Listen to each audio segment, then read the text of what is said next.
Irmãos, eu quero continuar aqui no capítulo 23 de Números, versículo 22, fala: Deus tirou do Egito, e a força deles é como do boi selvagem. Pois contra Jacó não vale encantamento, nem adivinhação contra Israel. Agora poderá dizer a Jacó, de Jacó e de Israel, que coisas tem feito Deus. Deixa eu te falar, não tem encantamento contra o povo de Deus. O diabo não pode parar a igreja. O diabo não pode parar a igreja. O diabo não está competindo com Deus para ver quem tem mais força. Às vezes eu vejo alguns irmãos falando de batalha espiritual, parece que Deus está de um lado, parece que é Davi e Golias, né? Parece que está agora é a luta de Deus. Irmãos, não. A Bíblia diz que o diabo, ele treme, né? Ele treme e teme, ele só não obedece. A diferença é que nós trememos, obedecemos. Então o diabo não está disputando com Deus, o diabo não conhece nada maior do que Deus. O diabo foi criado pelo próprio Deus. Ele era um anjo de luz. Então deixa eu te falar, tira isso da sua cabeça. A luta do diabo é contra eu e você. Aí eu sei que você vai falar assim, não, então é isso mesmo, por isso que eu estou na batalha contra ele. Meu irmão, quem é você para lutar contra um anjo? Um anjo que foi revestido de luz, caiu do céu. Deixa eu te lembrar uma história lá de Daniel, quando tem a peleja, para repreender o príncipe da Pérsia tem que vir quem? Miguel. Então sai dessa paranoia aí de falar, não, eu estou na batalha. Não, você não está em batalha nenhuma. A sua batalha é contra você. A sua batalha, sabe o que é? Contra a sua humanidade. A nossa batalha como igreja é contra o falso ensino. A nossa batalha, sabe o que é? É a gente guardar o nosso coração naquilo que Deus tem feito. Eu acho tão interessante, se a gente for ler a história, eu quero ler no capítulo 31, versículo 16, diz assim, 15. E disse Moisés, deixaste de viver todas as mulheres? Aqui está, eis que está, por conselho de Balaão, fizeram prevaricar os filhos de Israel contra o Senhor. No caso de Peor, que houve praga entre a congregação. Agora, pois, matai dentre as crianças todas o sexo masculino. Matai todas as mulheres que coabitou com algum homem deitando com ele. O que Balaão faz? Balaão tenta amaldiçoar o povo de Deus uma vez, não dá conta. Ele vai amaldiçoar, sai bênção. Ele vai amaldiçoar a segunda, sai bênção. Ele vai amaldiçoar a terceira, sai bênção. Aí na quarta vez ele fala para Balaque assim, Balaque, só tem um jeito de destruir o povo de Deus. Manda a mulher por meio deles. Manda a mulher por meio deles, porque eles não podem. Eles não podem. Irmãos, o diabo, ele sempre... Deus... deixa eu te ensinar um negócio. Leia a Bíblia como um todo. Deus, do início da história, o diabo, ele não chegou para Eva e falou assim, Eva, você está obrigada agora, ou você vai ali como daquele fruto ali, eu vou dar um cacete em você, vou bater em você. Ele não foi lá, abriu a boca de Eva, aproveitou que ela estava dormindo e fez ela morder na maçã, não. O diabo não tem esse poder de tomar você pela mão, aí vai ali, vai ali. Não. O diabo, ele coloca um pensamento. Ele trabalha por indução, ele faz você querer algo. Por quê? Porque se fosse um ato involuntário, obrigado, Deus não poderia falar, você foi contra mim. Mas o que o diabo quer é fazer com que eu e você se volte como ele se voltou contra o próprio Deus. E como que Satanás se voltou contra o próprio Deus? Desobedecendo. Então, eu vejo, a gente tem aí uma história, eu falei um pouco, na história da Idade Média, que surge essa figura do diabo, do Satanás, e aí depois a gente vai para o Umbanda, para o Catecismo, vocês têm tudo aí, a gente pega o nome Pomba Gira, Exu Caveira, e não sei o que, até arruma uns nomes doidos para eles aí, que é um nome que dá lá na macumba, não é o nome que a Bíblia dá, que a Bíblia não dá referência para isso. Então deixa eu te falar uma coisa, a gente pega e traz isso para a igreja, porque tem que fazer assim, meu irmão, não tem base bíblica para isso. A base bíblica que eu quero te mostrar aqui nesse terceiro vídeo, sabe qual que é? É que Satanás está destruindo a igreja, sabe com quê? Com um falso conselho. O que estava destruindo o povo não eram as maldições jogadas, eram as mulheres que eles estavam coabitando, que eles não podiam. Era a comida sacrificada que eles estavam comendo. Eram as coisas cotidianas, que era uma comida. Que era estabelecer família, algo que é bom.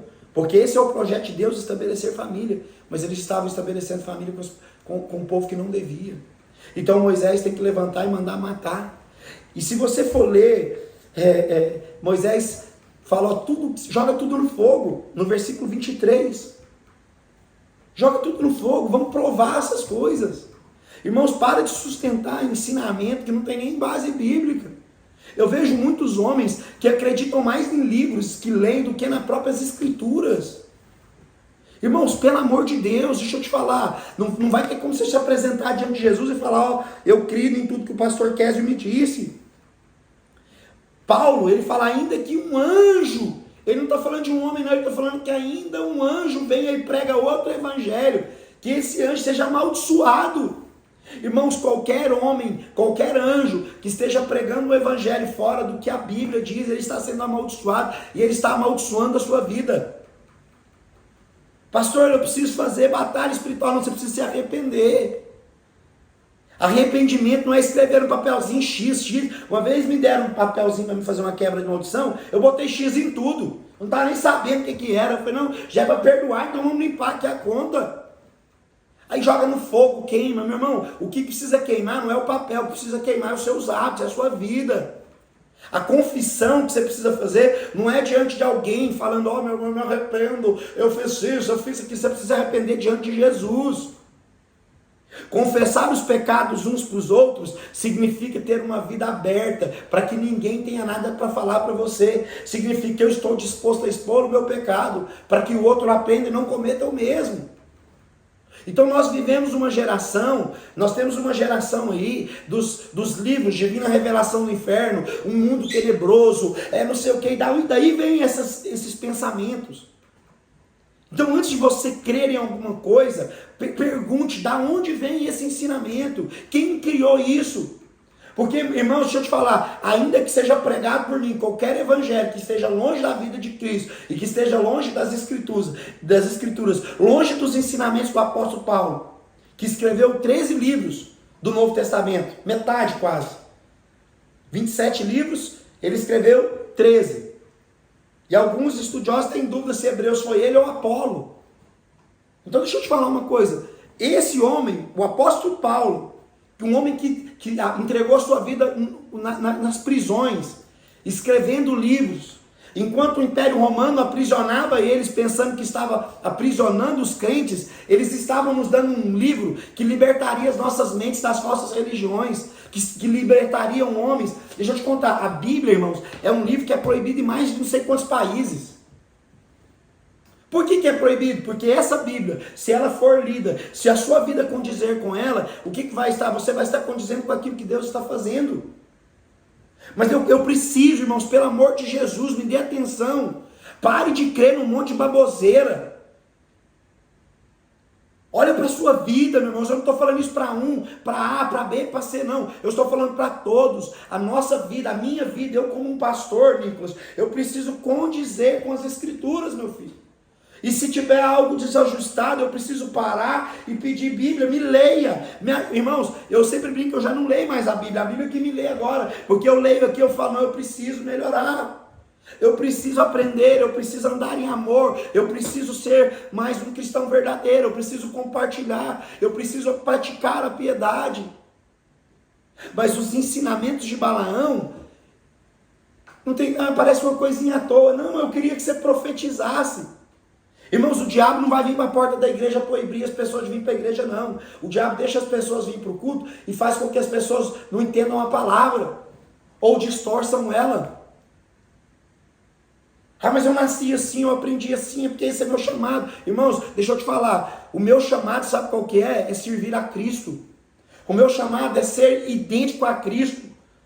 Eu faço exatamente o que Jesus fez, ou melhor, eu tento fazer, porque eu não consegui na plenitude. Por quê? Porque o meu mediador é Cristo. Nós falamos dos católicos, da idolatria, mas muitas vezes nós seguimos ensinamentos falsos como eles. Então nós vemos uma igreja que trabalha em prol de resultado, que querem atemorizar os homens para intensificar a santidade. Irmãos, você não vence o pecado por causa do medo da consequência. Você vence o pecado, sabe por causa de quê? Por causa da relação que você tem com a santidade. Você não tem que ter medo, eu vou pecar e Deus vai me punir. Não, você tem que pensar, não, eu não posso viver longe de Jesus, eu não posso viver longe da plenitude dele. Então há no nosso meio falsos ensinamentos que levam uma vida fria, porque boa parte dos homens que ensinam dessas batalhas e de não sei o que, e de cura interior, são homens, me desculpem, mas são homens que quando você olha para a vida deles não edificaram nada. São homens que não estão gastando a vida em prol das suas famílias. São homens que sequer usam a Bíblia. Os maiores instrutores da nossa geração são homens que só são avarentos. Irmãos, a Bíblia é o padrão. Nós precisamos... Paulo fala, toma cuidado. Pedro escrevendo fala, toma cuidado. Irmãos, há um cenário sendo preparado para o anticristo. E eu não posso deixar de falar isso. O anticristo vai ser uma alegria não só para o mundo, até para a igreja. Porque uma igreja que está querendo fugir do sofrimento, quando ela ver o anticristo reinando em paz, ela vai se prostrar diante dele. Por isso que Jesus, por isso que o apóstolo Paulo, por isso que o apóstolo Pedro diz que nós deveríamos tomar cuidado. Nós precisaríamos olhar as escrituras, nós precisaríamos examinar ela. Irmãos, Balaão não está mandando Balaque para a guerra. Balaão está mandando ele mandar mulheres por meio do povo. E essas mulheres ensinarem. Irmãos, um ensinamento falso tem o mesmo poder de te roubar de Jesus do que alguém que nem pisa dentro de uma igreja. Então, tome cuidado. Nós vamos para o quarto vídeo dessa série, né? E eu quero agora fundamentar com você sobre Jesus, sobre o que Jesus fala, o que Jesus pensa. O ensino de Balaão tem destruído muitos homens. Por quê? Porque os homens não conseguem perceber que nós não perdemos a guerra nas grandes coisas, nós estamos nas pequenas. Nós vamos para o quarto vídeo, eu quero que você fique.